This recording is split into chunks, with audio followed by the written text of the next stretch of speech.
Jadi memang rutenya itu sendiri Oh. harapannya bisa tergambar dengan jelas ya Bu ya. Jadi ketika mau datang ke satu daerah itu tidak bingung lagi mau kemana. Iya, bahkan kami sedang membuat AI teknologi di dalamnya, sedang berproses, mudah-mudahan tahun ini bisa di launching, di mana wisatawan bisa mendapat itinerary gitu ya.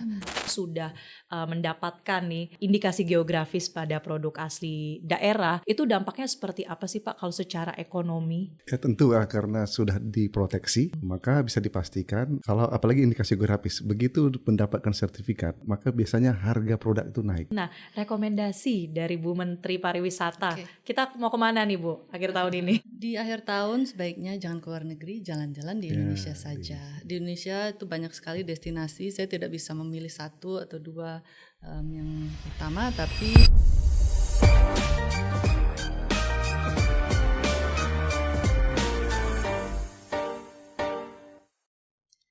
Halo, selamat datang kembali di podcast WhatsApp. Waktunya Hukum Menyapa dari Kementerian Hukum Republik Indonesia. Kali ini bersama saya Marcelina Tumundo.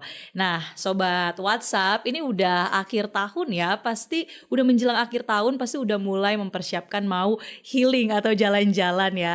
Nah, bicara soal jalan-jalan nih, pasti teman-teman familiar dengan produk-produk asli dari berbagai daerah destinasi pariwisata di Indonesia yang sangat kaya dan juga beragam. Nah, kita akan bahas terkait dengan hal itu karena ini bukan bicara hanya terkait dengan produk, tapi juga ada perlindungan hukum di dalamnya dan tentunya juga bagaimana nilai branding dari Indonesia ini bisa dicerminkan dari produk-produk indikasi geografis ataupun dari produk asli daerah di tanah air.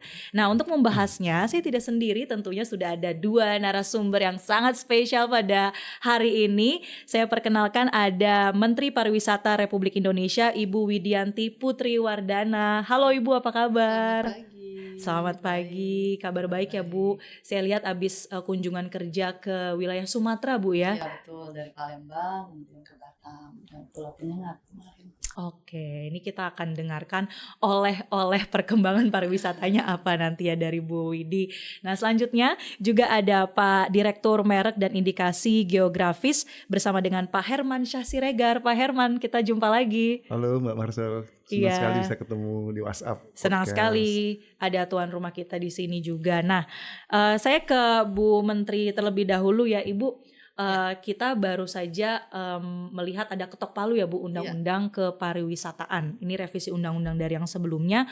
Kalau dari segi highlightnya Bu, apa yang menjadi terobosan untuk mendukung produk-produk asli daerah maupun untuk pariwisata kita? Ya, jadi di undang-undang yang baru saja diketok palu tanggal 2 Oktober kemarin, perubahan yang cukup major adalah bahwa pembangunan pariwisata itu berbasis ekosistem. Jadi ada 12 ekosistem yang ditulis di dalamnya.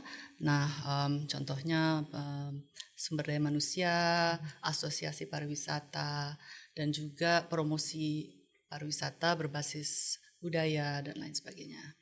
Gitu. Nah, untuk produk memang indikasi geografis tidak tercantum secara spesifik di dalam Undang-Undang Kepariwisataan yang baru saja disahkan kemarin, tetapi di Kementerian Pariwisata melihat bahwa indikasi geografis itu adalah destinasi wisata, atraksi, begitu ya, dan juga daya tarik wisata. Nah, jadi itu ada di dalam undang-undang.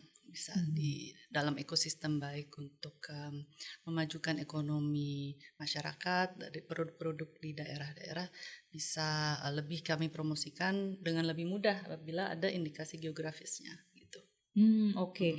Jadi kalau indikasi geografis itu memang menjadi satu bagian yang penting juga ya Bu. Kita kan jalan-jalan bukan cuma datang ke tempatnya ya, tapi penasaran apa sih cindera mata khasnya, makanan khasnya. Kira-kira begitu ya Bu? Iya betul. Jadi wisatawan sekarang itu lebih melihat bukan hanya berkunjung untuk foto-foto atau melihat alamnya saja, tapi untuk pengalaman dari cerita, apa sih storytelling dari destinasi itu, produk-produknya itu apa saja storytellingnya, misalnya datang ke desa untuk belajar menenun, untuk mengenal lebih jauh bagaimana cara membuat tenunan itu, apa sih storytellingnya, begitu, bahwa ibu-ibu di desa itu membuat tenunan untuk menghidupkan keluarganya, begitu. Jadi penting ini cerita storytelling itu dilakukan dalam promosi pariwisata. Oke. Nah, tadi Ibu bercerita juga soal salah satu contohnya soal tenun ya, Bu ya. Iya. Ini kan ada sebuah experience atau pengalaman yang memang bisa dirasakan oleh wisatawan ya. Jadi bukan cuma sekedar datang beli oleh-olehnya, Iya. tapi juga tahu gimana proses dan cerita di baliknya, bahkan filosofinya. Nah, itu gimana sih Bu supaya wisatawan tuh bisa mendapatkan experience itu, khususnya untuk produk-produk lokal kita? Ya, jadi seperti saya sampaikan tadi, storytelling ya. Jadi bagaimana kita mempromosikan destinasi itu, ada indikasi geografis, barang-barang atau produk-produk lokalnya apa saja. Nah, kami kalau dalam mempromosikan Indonesia itu di expo luar negeri atau mengadakan konser atau pameran-pameran seni budaya begitu ya, kami tentu selalu akan menceritakan daerahnya, itu di mana dibelinya, ceritanya seperti apa begitu. Oke, jadi memang sangat gencar ya Bu upaya untuk memperkenalkan produk asli daerah dan juga indikasi geografis. Nah, kalau ke Pak Herman, Pak, kalau bicara soal produk asli, ini kan keaslian seringkali berujung pada sengketa mungkin ya. Bagaimana setiap pihak ini punya definisi masing-masing, saling klaim. Nah, gimana sih Pak untuk perlindungan hukum buat produk-produk asli daerah dari Indonesia? Ya, mungkin kita tadi Bu Menteri sudah mensitir terkait dengan indikasi geografis ya.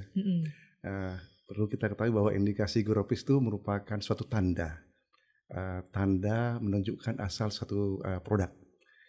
Karena ada faktor geografis, faktor alam, manusia yang membedakan karena memberikan reputasi, kualitas dan karakteristik. Nah, ketika ada suatu unsur pembeda ini dan kemudian disertifikasi, didaftarkan ke Direktorat Jenderal Kekayaan Intelektual, maka negara akan memproteksi.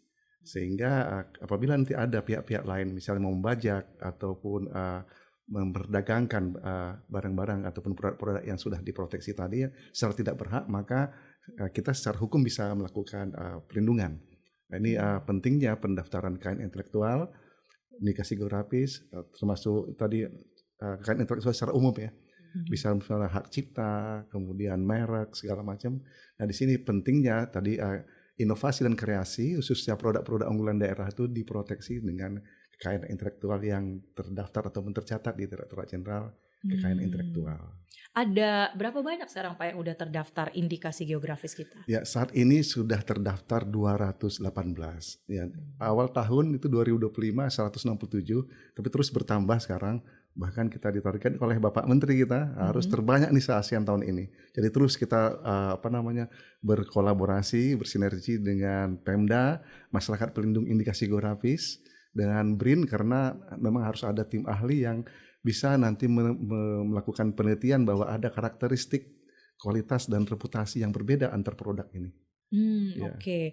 Untuk kalau ke Bu Menteri deh, kalau untuk kesadaran Bu untuk mendaftarkan suatu produk itu menjadi indikasi geografis tuh seperti apa Bu oleh para pelaku pariwisata saat ini? Oke, contohnya kopi Gayo ya. Ini kan sudah ada indikasi geografisnya pastinya. Jadi kita dulu itu kenal bahwa kopi Gayo itu produk unggulan yang untuk diekspor. Tapi sekarang destinasi itu adalah di Takengon, Aceh, menjadi destinasi yang terkenal di mana wisatawan itu datang untuk ikut proses panen, ikut mensortir hingga menikmati kopi itu di koperasi yang dikelola oleh daerah situ begitu. Nah, jadi contoh nyata ya Pak ya. Iya. Nah, tapi saya belum tahu, mungkin harus ada sosialisasi lebih banyak ya ke desa-desa wisata juga Pak ya, supaya lebih ada kemauan untuk mendaftarkan begitu. Gitu.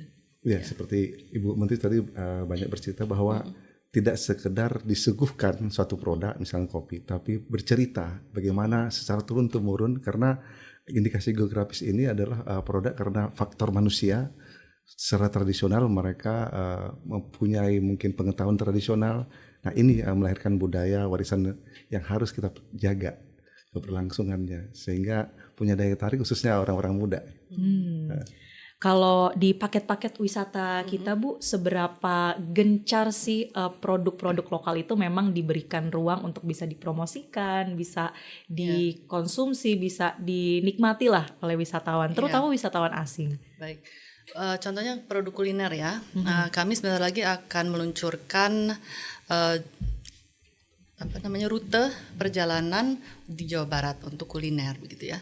Dan kami juga baru saja menyelesaikan event Wonderful Indonesia Gourmet, di mana kita mengundang KOL atau jurnalis dari luar negeri, contohnya dari Inggris, Perancis ya, Tokyo, juga Hong Kong dan Singapura, untuk datang ke sini. Kita ikutkan fam trip, familiarization trip, untuk keliling di Jakarta dan Bali, mencicipi 17 restoran terbaik di Indonesia, dan kita ajak juga ke pasar gitu ya, melihat di mana membeli bahan-bahannya dan menceritakan dari hulu ke hilir, dari cara bertani, bercocok tanamnya sampai di meja restoran. Nah, kami mempromosikan itu, dan juga kami ada program Wonderful Indonesia Scale Up Hub, di mana kami bersama industri mengkurasi perjalanan dan paket-paket wisata, kuliner, dan wellness juga. Gitu, wellness.